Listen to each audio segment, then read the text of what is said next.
Secularism అనేటటువంటిది ఈరోజు ఇప్పుడున్నటువంటి మీరిచ్చే నిర్వచనం ఏంటి అనేది ఒకటి, అండ్ ఈరోజు స్టిల్ రాజ్యాంగంలో ఉండాల్సినటువంటి అవసరం ఎంతున్నది అనేటటువంటిది రెండు, అండ్ ప్రజలు సెక్యులరిజంని ఏ విధంగా అర్థం చేసుకోవాలి అనేది మూడు. సెక్యులరిజం అంటే సెక్యులరిజం మీనింగ్ ఏంటంటే సర్వమత సమభావన. ఎస్, సర్వమత, మైనారిటీ మత కాదు, సర్వమత.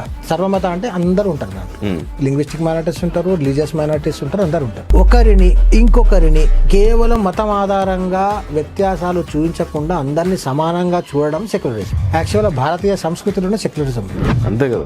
సంస్కృతిలో సెక్యులరిజం కాబట్టి ఎవరైతే పీడితంగా అంటే ఎవరి మీద అయితే ఎక్కువ అప్రెషన్ జరిగిందో, పార్సిస్ మీద వీళ్ళ మీద అప్రెషన్, జ్యూస్ మీద అప్రెషన్ జరిగినప్పుడు వాళ్ళు మన దేశానికి వస్తే మనమే వాళ్ళకి శరణం ఇచ్చినాం, వాళ్ళనే పెంచి పోషించినాము. ఈ రోజు ఎవరైతే మనం శరణం ఇచ్చినామో ఆ టైంలో పార్సీలు కానీ జ్యూస్ కానీ ఈ రోజు ఏమైనారు, పాలల్లో చక్కెరలాగా కలిసి పాల మాధుర్యాన్ని పెంచారు కానీ విషం కాలేదు. కాబట్టి ఇవాళ కూడా భారతదేశంలో కలిసిపోయి ఉన్నారు. ఈరోజు మనం చూసిన టాటాలు, పెద్ద పెద్ద మన వీళ్ళంతా కూడా ఎవరు, మాణిక్యాలు, వీళ్ళంతా ఎవరు,